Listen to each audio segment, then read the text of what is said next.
दो रातें ऐसी हैं जो खतरनाक हैं। एक गुज़िश्ता रात जो गुजर गई है और एक आज की रात है, क्योंकि पाकिस्तान की जो इंटेलिजेंस की मुसद्दका इतलात हैं, यानी उसकी तस्दीक की जा सकती है या उनका दावा है कि ये खबर बिल्कुल ठीक है, ट्रैक कर सकता है और ऑपरेशंस कर सकता है मुख्तलिफ एरियाज़ में और हमले कर सकता है। तो इसमें और ये दिलवाई गई है इंफॉर्मेशन मिनिस्टर की जानिब से। वैसे तो वो कोई संजीदा आदमी नहीं है, लेकिन क्योंकि ये इंफॉर्मेशन बहुत संजीदा नौइयत की है और उनका पोर्टफोलियो बहुत संजीदा नौइयत का है, तो ऐसी सूरत हाल में इस खबर को फेंका नहीं जा सकता। तो आज रात हमले का शदीद खतरा हो सकता है। इंटरनेशनल बॉर्डर है, ये वो एरिया है जहां पे सख्त कवानीन है, यानी यहां पे कोई गोली क्रॉस नहीं कर सकती, यहां से क्रॉसिंग नहीं हो सकती, यहां पे लड़ाई नहीं हो सकती।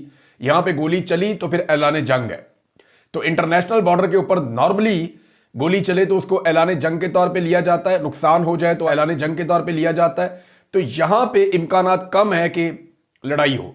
अगर फुल स्केल पे एक लड़ाई होती है या फुल स्केल के ऊपर एक वॉर होती है कि तमाम फ्रंट खोल दिए जाएं, फिर तो इंटरनेशनल बॉर्डर पे लड़ाई हो सकती है। अदरवाइज जो वर्किंग बाउंड्री और एक लाइन ऑफ कंट्रोल का एरिया है, वहां पे टेंशन पहले भी अक्सर रहती है और अब भी हो सकती है या इसमें इजाफा हो सकता है। तो ये तीन तरह की बाउंड्री है। इंटरनेशनल जो बॉर्डर है वहां पे तो मैंने आपको बता दिया, वो फौजी नकलो हरकत हो रही है, यानी फौजी साजो सामान मूव किया जा रहा है और फौज की नकल मकानी हो रही है एक जगह से दूसरी जगह। भारतीय मीडिया जो है वो दोनों बोंगियां मार रहे हैं, अजीब अजीब किस्म का जो है प्रोपेगेंडा कर रहे हैं। भारत की जानिब से कभी एक के बाद एक शुरली छोड़ी जाती है कि पाकिस्तान में ये हो रहा है वो हो रहा है। कभी वो कहते हैं पेट्रोल पंपों के ऊपर लाइनें लग गई हैं, कभी वो कहते हैं कि एटीएम के अंदर पैसे खत्म हो गए हैं, लोग राशन इकट्ठा कर रहे हैं। ये चीजों के बारे में भारतीय मीडिया एक खौफ फैलाने की कोशिश करता है। पाकिस्तानी मीडिया जो है वो भारतीय इंटेलिजेंस एजेंसी की अंदर की खबरें निकाल कर ले आता है। यानी मैं वो काले चैनल को देख रहा था, वैसे ये एस्टेब्लिशमेंट इसको बैक करती है, पाकिस्तान की मिलिट्री एस्टेब्लिशमेंट इसकी सरपरस्ती करती है इस चैनल की। काले चैनल को पता चल जाता है ये एक्चुअली खबरें नहीं है, ये एक दूसरे के खिलाफ प्रोपेगेंडा की एक वॉर है। जब भी दो मुल्कों के बीच में लड़ाई होती है तो अलग अलग फ्रंट होते हैं ना, तो एक वॉर साथ में प्रोपेगेंडा वॉर चल रही होती है जिसमें बता रहे हो ये शुरू से है, जंग अजीम अव्वल, जंग अजीम दोम और अक्सर पुराने दौर से लेकर अब तक कि जनाब वहां पे आपको शिकस्त हो गई, यहां पे हमें जीत हो गई। ये बातें जानबूझकर फैलाई जाती हैं ताकि दुश्मन का हौसला टूटे। ये बात फैलाई जाती है कि दुश्मन का फलाना बंदा भी हमने मार दिया है, फलां जगह पे हमें कामयाबी हो गई है, फलां मार्के पे हम जीत गए हैं। तो इससे जो है वो हौसला बढ़ता है अपनी फौजों का और दुश्मन की फौजों का हौसला कम होता है। अब ये प्रोपेगेंडा वॉर साथ साथ चलेगी तो आपको बहुत सारी ऐसी खबरें मिलती रहेंगी जो गैर मुसद्दिका होंगी, लेकिन मैं कोशिश करूंगा इस प्लेटफॉर्म से वही चीजें आपको बताऊंगा जिनके सबूत मौजूद हो या जो चीजें जो हैं वो कॉमन सेंस की कसौटी पे कम से कम पूरी उतरती हों और जिनके शवाहिद नजर आ रहे हों। और नहीं तो फिर दोनों तरफ का जो दावा है वो हम आपके साथ शेयर करेंगे। अगर तो खुदा ना खास्ता जंग वाली सूरत होती है तो दोनों तरफ गरीब लोग रहते हैं। ये न्यूक्लियर फ्लैश पॉइंट है, इमरान खान साहब ने कल कहा था। तो न्यूक्लियर फ्लैश पॉइंट है, दोनों तरफ गरीब लोग रहते हैं, दोनों कोई बहुत बड़े तगड़े अमीर मुल्क नहीं है। दोनों ममालिक को अपनी आवाम की फिक्र करनी चाहिए। अगर एक जंग में जाएंगे तो बहुत पैसा खर्च हो जाएगा, कितना पैसा खर्च हो जाएगा ये मैं आपको बाद में बताता हूं। तान जो है वो मुजामत के मूड में कि जी ठीक है हम लड़ाई नहीं करना चाहते, जारहियत नहीं हम करेंगे, लेकिन अगर हमारे ऊपर हमला किया गया तो फिर हम मुजामत करेंगे और मुजामत ऐसी करेंगे कि फिर सारे याद रखेंगे। अमेरिका ने जो जंग लड़ी है ना दहशतगर्दी के खिलाफ 9/11 के बाद, उस जंग में अमेरिका ने 8,000 अरब डॉलर्स खर्च किए हैं। 8 ट्रिलियन डॉलर्स ये उन्होंने खर्च किए हैं, 8,000 अरब डॉलर्स। इसका अंदाजा आप यहां से लगा रहे हैं, पाकिस्तान 1 अरब डॉलर के लिए कई मुल्कों की विजिट करता है। पाकिस्तान के ऊपर सबसे बड़ा एहसान जो है वो चाइना का और जो सऊदी अरब है उनका है और एक यूएई का है, और इन्होंने 2-2, 3-3 अरब डॉलर दिए हुए हैं पाकिस्तान को। तो यहां से आप 1 अरब डॉलर की कीमत का अंदाजा लगाएं तो 8,000 अरब डॉलर जो है वो अमेरिका ने जंगों के अंदर झोंक दिया। तो जंग बहुत महंगी होती है, फौज को रखना उतना महंगा नहीं होता। 9/11 के बाद अमेरिका ने यह किया और उसमें कुछ उसने लड़ाई लड़ी दुनिया के मुख्तलिफ इलाकों में, 8,000 अरब डॉलर का उनका खर्चा हो गया। अब पाकिस्तान का जो इस वक्त का बजट है, जो दिफाई बजट है, वो 10.2 अरब डॉलर का है। इसी सूरत हाल में ज्यादा डिफिकल्टी पैदा हो जाती है, जंग बहुत महंगी हो जाती है, आपको हंगामी तौर पे दुनिया से वो साजो सामान लेना पड़ता है जो साजो सामान आपके पास मैसर नहीं होता या आपको उसी वक्त उसकी जरूरत पड़ती है, आप डिमांड डालते हैं और उस वक्त कोई भी हुकूमत या कोई भी मुल्क अपनी फौज को मना नहीं कर सकता कि ये चीजें हम आपको नहीं दे पा रहे। देखिए ना, यूक्रेन ने इतनी लंबी टक्कर दी है रशिया को, इतनी लंबी लड़ाई लड़ी है और रशिया को नुकसान भी हुआ है। उसके पीछे कोई यूक्रेन की फौज तो बहुत बड़ी नहीं थी। वजह यह थी कि पूरी दुनिया ने इतना पैसा भेजा यूक्रेन को, अमेरिका की हुकूमत ने, जो बाइडन की हुकूमत ने इतना पैसा भेजा यूक्रेन को और इतने हथियार दिए गए यूक्रेन को कि उसकी कोई इंतहा नहीं है। उन हथियारों का उन्होंने इस्तेमाल किया उनके फौजियों ने, और फिर रशिया जो करना चाहता था वो उस तरीके से नहीं कर पाया। तो पैसा बहुत ज्यादा खर्च होता है। इमरान खान साहब का जो जेल से स्टेटमेंट आया, वो स्टेटमेंट आने के बाद एकदम सूरत तब्दील हुई है। यानी भारतीय मीडिया हो या इंटरनेशनल मीडिया हो, चल रहा है जब इमरान खान ने स्टेटमेंट दिया।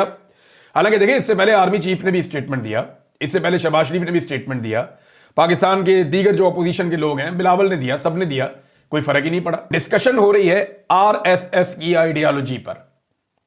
देखे ना, चीजें शिफ्ट हुई है ना।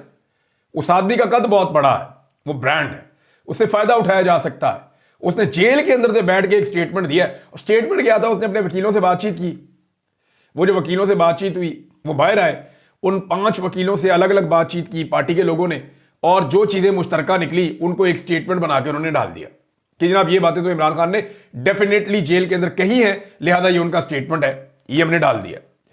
अब इसमें जनाब सारे बोले, फर्क नहीं पड़ा। अब इमरान खान साहब ने जब से बात की है तब से आरएसएस की आइडियोलॉजी डिस्कस हो रही है। न्यूक्लियर फ्लैश पॉइंट है ये एरिया, खुदा न खास्ता यहां पे एटमी जंग हो सकती है, खतरनाक इलाका, ये डिस्कस हो रहा है। जिम्मेदारी का मुजाहरा करें, ये डिस्कस हो रहा है। फॉल्स फ्लैग ऑपरेशन किया गया, ये डिस्कस हो रहा है। इमरान खान का कद जो है पाकिस्तान में मौजूद मिलिट्री एस्टेब्लिशमेंट और पाकिस्तान के अंदर मौजूद बाकी सियासतदान, चाहे वो वजीर आजम हो, चाहे सदर हो या कोई भी हो, उनसे बहुत बड़ा है। इमरान खान का स्टेटमेंट जब जेल से भी निकलता है तो पूरी दुनिया के अंदर उसकी अहमियत है।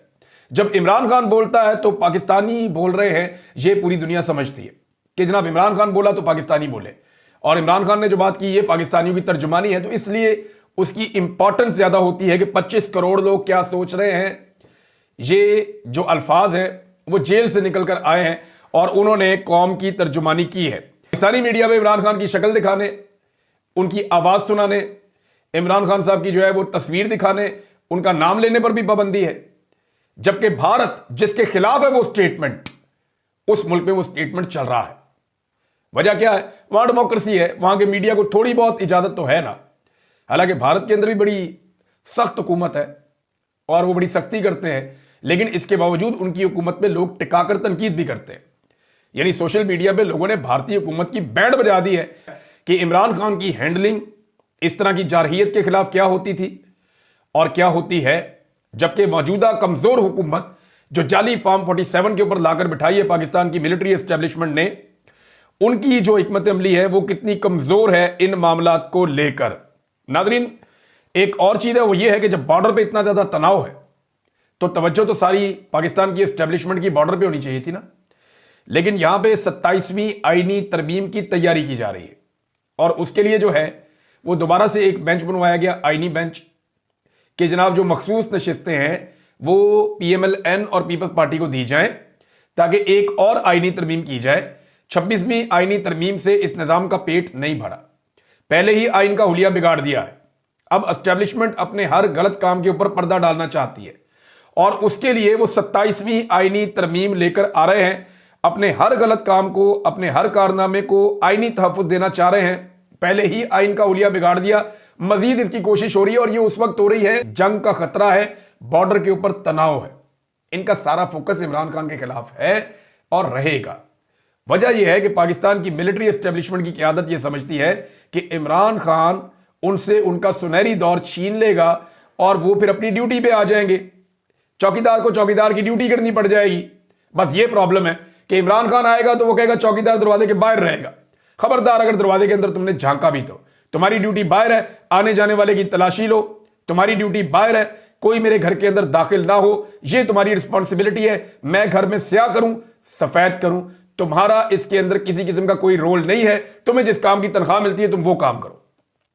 यही डर है इमरान खान से और हर उस आदमी से, खाली इमरान खान नहीं, हर उस आदमी से जो ये सोच अपने दिमाग में लेकर बैठा हुआ है कि पाकिस्तान की फौज को पाकिस्तान के आईनी किरदार के अंदर वापस भेजना है। यह नहीं हो सकता कि वो फैसले करें बंद कमरों में और मुसल्लत कर दें कौम के ऊपर कि यह पाकिस्तान का वजीर आजम होगा, यह नहीं होगा।